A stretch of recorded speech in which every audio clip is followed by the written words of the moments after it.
اور میں آپ کو بتلاؤں صحیح مسلم کی روایت، صحیح مسلم کتاب اللباس و زینہ کی روایت ہے، حضرت عائشہ رضی اللہ تعالیٰ عنہ حدیث کی راویہ ہیں، وہ کہتی ہیں کہ ایک مرتبہ حضرت جبریل علیہ السلام نے رسول اللہ صلی اللہ علیہ وسلم سے ایک خاص وقت میں ملنے کا وعدہ کیا۔ جبریل امین نے کہا کہ میں فلاں وقت آ کر کے آپ سے ملوں گا۔ وہ گھڑی آ گئی، وہ وقت آ گیا، رسول اللہ صلی اللہ علیہ وسلم حضرت جبریل امین کا انتظار کر رہے تھے اور وہ نہیں آیا۔ جو وقت تھا آنے کا، اس وقت حضرت جبریل علیہ السلام رسول اللہ صلی اللہ علیہ وسلم سے ملنے نہیں آئے۔ آپ صلی اللہ علیہ وسلم غمزدہ ہوئے کہ آخر اللہ رب العالمین اور اس کے پیغمبر کبھی بھی اپنے وعدے کی خلاف ورزی نہیں کرتے۔ آخر آج کیا ہوا کہ جبریل نے جو مجھ سے ملنے کا وعدہ کیا تھا آئے نہیں۔ حدیث کے الفاظ ہے ثم التفت فإذا جرء كلب تحت سريره فقال يا عائشة متى دخل هذا الكلب ها هنا فقالت والله ما رأيت يا رسول الله فأمر به فأخرج۔ یہ حدیث کے الفاظ ہیں، رسول اللہ صلی اللہ علیہ وسلم اسی سوچ میں ڈوبے ہوئے تھے کہ آخر جبریل امین کیوں نہیں آ رہے ہیں۔ فإذا التفت فإذا جرء كلب تحت سريره، کہ آپ نے اچانک سے دیکھا کہ چارپائی کے نیچے ایک پلہ بیٹھا ہوا ہے۔ رسول اللہ صلی اللہ علیہ وسلم نے حضرت عائشہ سے فوراً پوچھا عائشہ متى دخل هذا الكلب ها هنا، یہ کتا یہاں پر کب آیا، یہ پلہ یہاں پر کب آیا؟ حضرت عائشہ رضی اللہ تعالی عنہا نے فرمایا اے اللہ کے نبی، اللہ کی قسم مجھے نہیں پتا کہ یہ کب آیا۔ اللہ کے نبی صلی اللہ علیہ وسلم نے اس کتے کو نکالنے کا حکم دیا۔ جب اس کتے کو نکال کر کے باہر کر دیا گیا تو جبریل امین آئے اور آپ صلی اللہ علیہ وسلم نے اسے پوچھا کہ جبریل آپ نے مجھ سے ملنے کا وعدہ کیا تھا، آخر آپ وقت مقررہ پر کیوں نہیں آئے؟ جبریل امین نے وہی وجہ بتائی کہ اللہ کے نبی آپ کے گھر میں پلہ موجود تھا، آپ کے گھر میں کتا موجود تھا، اور جس گھر میں کتے ہوتے ہیں، جس گھر میں تصویریں ہوتی ہیں، ہم ان گھروں میں نہیں جایا کرتے۔ میرے بھائیو اور دوستو، حدیث کا جو لفظ ہے، حدیث کے جو الفاظ ہیں متى دخل هذا الكلب ها هنا، عائشہ بتلاؤ یہ پلہ یہاں پر کب آیا؟ میرے بھائیو اور دوستو، اگر رسول اللہ صلی اللہ علیہ وسلم عالم الغیب تھے، اگر رسول اللہ صلی اللہ علیہ وسلم کے پاس غیب کا علم تھا، تو آخر آپ کو یہ کیسے نہیں پتا چلا جو کہ وہ پلہ آپ کی چارپائی کے نیچے بیٹھا ہوا ہے، جبریل امین کے نہ آنے کی وجہ بالکل قریب موجود ہے، لیکن نبی کو اس کا علم نہیں ہے، رسول اللہ صلی اللہ علیہ وسلم کو اس کا علم نہیں ہوا۔ لیکن آج لوگ یہ ثابت کرتے ہیں کہ رسول اللہ صلی اللہ علیہ وسلم خلا میں جو ذرات ہیں، خلا میں جو باریک باریک چیزیں ہو رہی ہیں، رسول اللہ صلی اللہ علیہ وسلم کے پاس ان کا علم ہے۔ رسول اللہ صلی اللہ علیہ وسلم ان کو جانتے ہیں۔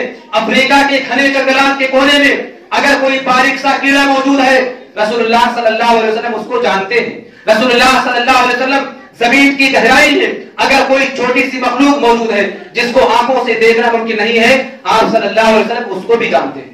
میرے بھائیوں اور دوستوں، اور اس طرح کی باتیں بلا دلیل کہی جا رہی ہیں، بلا دلیل، اس پر کوئی دلیل نہیں، صرف اور صرف رسول اللہ صلی اللہ علیہ وسلم کی عظمت میں اضافہ کرنے کے لیے، رسول اللہ صلی اللہ علیہ وسلم کی شان کو بڑھانے کے لیے آپ صلی اللہ علیہ وسلم کو عالم الغیب مانا جاتا ہے۔ میرے بھائیوں اور دوستوں، میں یہی کہوں گا کہ نبی کی شان، نبی کی عظمت، نبی کی رفعت انہی چیزوں میں ہے جن کو اللہ تعالیٰ نے اپنے نبی کے لیے ثابت کیا ہے۔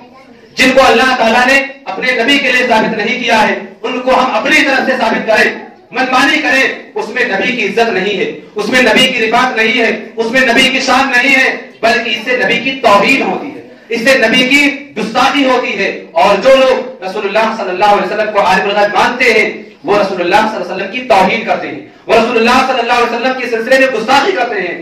سامنے پلہ موجود ہے، چارپائی کے نیچے کتا بیٹھا ہوا ہے، اللہ کے نبی کو اس کا علم نہیں ہوا، اور لوگ یہ دعویٰ کرتے ہیں کہ رسول اللہ صلی اللہ علیہ وسلم باریک باریک ذرات کو صحرا میں، عرب کے صحرا میں جو ذرات ہیں، اللہ کے نبی صلی اللہ علیہ وسلم نعوذ باللہ ان کو بھی جانتے ہیں۔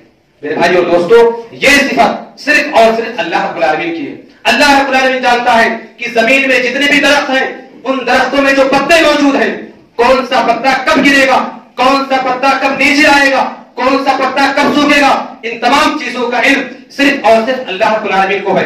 اللہ رب العالمین کے علاوہ کسی کو ان تمام چیزوں کا علم نہیں ہے۔ اور ایک بات یاد ہے کہ جب رسول اللہ صلی اللہ علیہ وسلم کے پاس غیب کا علم موجود نہیں ہے، تو ہمارے زمانے میں جو پیر ہیں، ہمارے زمانے میں جو اولیاء ہیں، ہمارے زمانے کے اندر جو بابا بنے گھوم رہے ہیں، ان کے سلسلے میں غیب کا علم دعویٰ کرنا، علم غیب کا دعویٰ کرنا، یہ بہت بڑی جہالت ہے، یہ بہت بڑی نادانی ہے۔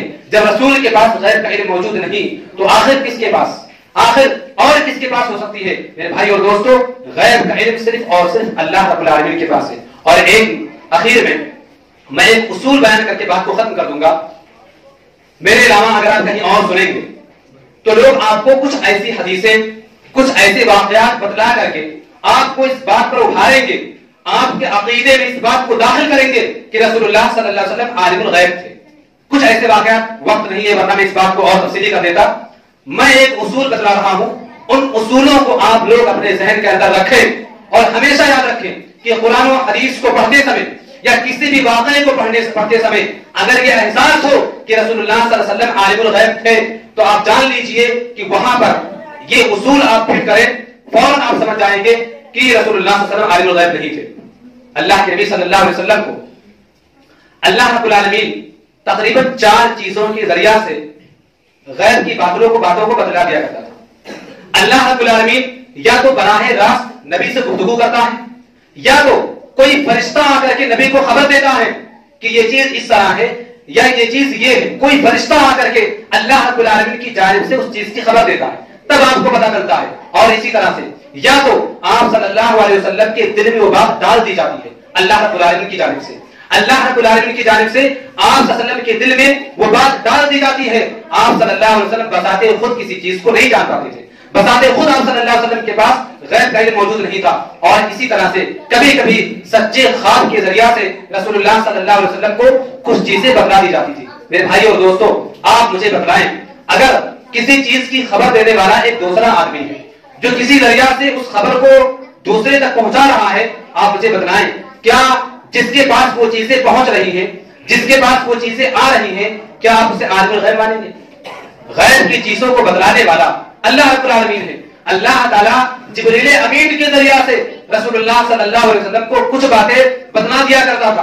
اللہ رب العالمین کبھی کبھی نبی کے دل میں اس بات کو ڈال دیا کرتا تھا کہ یہ ایسے نہیں ایسے ہے، آپ لوگوں کو اس طرح سے بتلائیں. اور انہی چیزوں کو رسول اللہ صلی اللہ علیہ وسلم نے ہمارے اور آپ کے سامنے پیش کیا ہے. میرے بھائی اور دوستو، ہم سب کا یہ متفقہ عقیدہ ہونا چاہیے. میں نے شروع ہی میں کہا تھا کہ غیب پر ایمان لانا یہ مسلمان ہونے کی شرطوں میں سب سے پہلی شرط ہے. اور اسی طرح سے صرف اور صرف نمازی رہنا، روزے رکھنا، حج کرنا یہ نجات کے لیے کافی نہیں ہے، بلکہ سب سے اہم چیز عقیدہ ہے.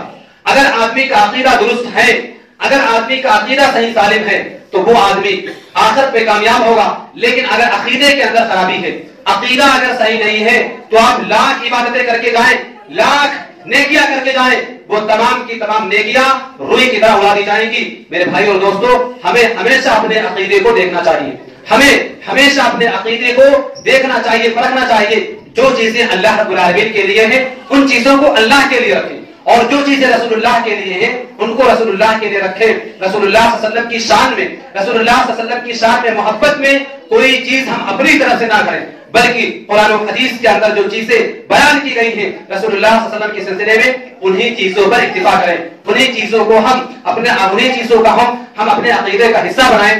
اپنی طرف سے منبانی نبی کی محبت میں، نبی کی شان میں اضافہ نہ کریں. آخر میں اللہ رب العالمین سے دعا ہے کہ اللہ تعالیٰ ہم تمام مسلمانوں کو کہی گئی باتوں پر عمل کرنے کی توفیق عطا فرمائے. آمین. بارے نہا جب تک ہم دنیا کے اندر زندہ رہے توحید پر زندہ رہے، خاتمہ ہو توحید پر ہو. آمین.